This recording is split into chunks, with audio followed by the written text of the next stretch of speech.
Analisis data. A. Beberapa teknik analisis data.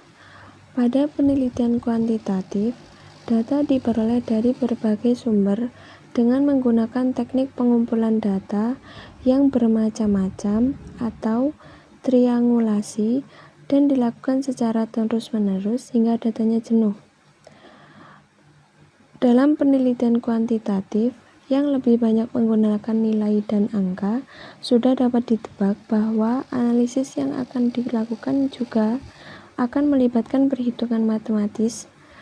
Lalu bagaimana dengan penelitian kuantitatif yang sifat datanya subjektif dan tidak berbasis nilai dan angka? Menurut Botkan, dalam Sugiono 2018 menyatakan bahwa analisis data dalam penelitian kuantitatif adalah proses mencari dan menyusun secara sistematis data yang diperoleh dari hasil wawancara, catatan lapangan, dan bahan-bahan lain sehingga lebih mudah dipahami, dan temuannya dapat diinformasikan kepada orang lain. Menurut Sugiono 2018 adalah bersifat induktif, yakni suatu analisis berdasarkan data yang diperoleh selanjutnya dikembangkan pada hubungan tertentu atau menjadi hipotesis, kemudian berdasarkan hipotesis tersebut maka dicarikan data lagi secara berulang-ulang hingga dapat disimpulkan apakah hipotesis tersebut dapat diterima atau ditolak. Selama di lapangan atau pada pengumpulan data berlangsung, penelitian kualitatif juga melakukan analisis, misalnya pada saat wawancara, penelitian sudah dilakukan analisis terhadap jawaban yang diwawancarai. Jika jawaban kurang memuaskan, maka penelitian akan melanjutkan pertanyaan lagi sampai diperoleh data yang akan dianggap kredibel.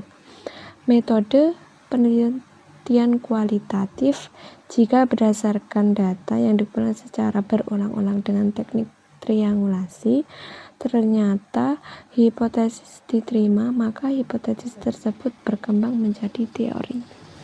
Analisis domain pada hakikatnya adalah upaya peneliti untuk memperoleh gambaran umum tentang data untuk menjawab fokus penelitian.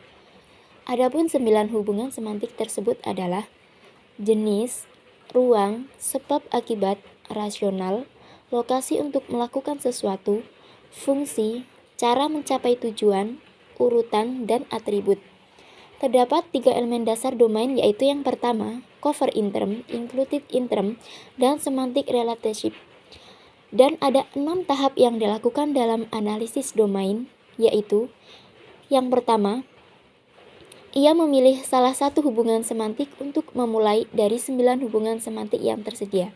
Yang kedua, menyiapkan lembar analisis domain. Yang ketiga, memilih salah satu sampel catatan lapangan yang dibuat terakhir untuk memulainya. Yang keempat, mencari istilah acuan dan istilah bagian yang cocok dengan hubungan semantik dari catatan lapangan. Yang kelima, mengulangi usaha pencarian domain sampai semua hubungan semantik habis. Yang keenam, membuat daftar domain yang ditemukan. Selanjutnya, analisis taksonomi. Pada tahap analisis taksonomi, peneliti berupaya memahami domain-domain tertentu sesuai fokus masalah atau sasaran penelitian. Masing-masing domain mulai difahami secara mendalam dan membaginya lagi menjadi subdomain, dan dari subdomain itu dirinci lagi menjadi bagian-bagian yang lebih khusus lagi hingga tidak ada lagi yang tersisa alias habis. Pengumpulan data dilakukan secara terus-menerus melalui pengamatan, wawancara mendalam, dan dokumentasi sehingga data yang terkumpul menjadi banyak. Dengan demikian, domain-domain yang telah ditetapkan menjadi cover term oleh peneliti dapat diurai secara lebih rinci dan mendalam. Jadi, di sini peneliti mulai melakukan pengamatan lebih mendalam terhadap data yang telah disusun berdasarkan kategori. Pengamatan lebih terfokus kepada masing-masing kategori sehingga mendapatkan gambaran lebih terperinci dari data masing-masing data yang telah terkumpul. Apabila data yang telah terkumpul dianggap kurang, maka peneliti itu akan melakukan pengumpulan data kembali dengan kriteria data yang lebih spesifik. D. Analisis komponensial. Pada tahap ini, peneliti mencoba mengkontraskan antar unsur dalam ranah yang diperoleh. Unsur-unsur yang kontras dipilah dan selanjutnya dibuat kategorisasi yang relevan. Ke dalam pemahaman tercermin dalam kemampuan untuk mengelompokkan dan merinci anggota sesuatu ranah. Juga memahami karakteristik tertentu yang berasosiasi. Pendidikan nonformal, kursus atau pelatihan, tidak dilakukan tes masuk bagi calon peserta didik baru. Ujian bisa jadi ada atau tidak ada bergantung pada masing-masing lembaga. Kurikulumnya bisa jadi ada atau tidak ada. Ijazah bagi mereka yang menyelesaikan studinya bisa jadi ada atau tidak ada, waktunya relatif pendek. Berbeda dengan pendidikan informal, tidak pernah ada tes masuk, kurikulum, ujian maupun ijazah dan waktunya bebas. Analisis data kualitatif model lain. Teknik analisis data kualitatif akan tergantung pada jenis dan tujuan penelitian kualitatif. Tujuan penelitian kualitatif antara lain adalah menemukan potensi dan masalah, memahami makna dan keunikan objek yang diteliti, memahami proses dan interaksi sosial, memahami perasaan orang lain, mengkonstruksi fenomena, dan menemukan hipotesis, memastikan kebenaran data, meneliti sejarah perkembangan. Setiap penelitian kualitatif akan menggunakan teknik analisis yang berbeda.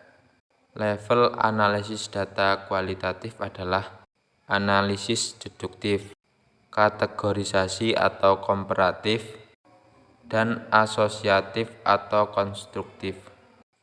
Analisis data kualitatif adalah proses memilih, memilah, dan mengorganisasikan data yang terkumpul dari catatan lapangan, hasil observasi, wawancara mendalam, dan dokumentasi.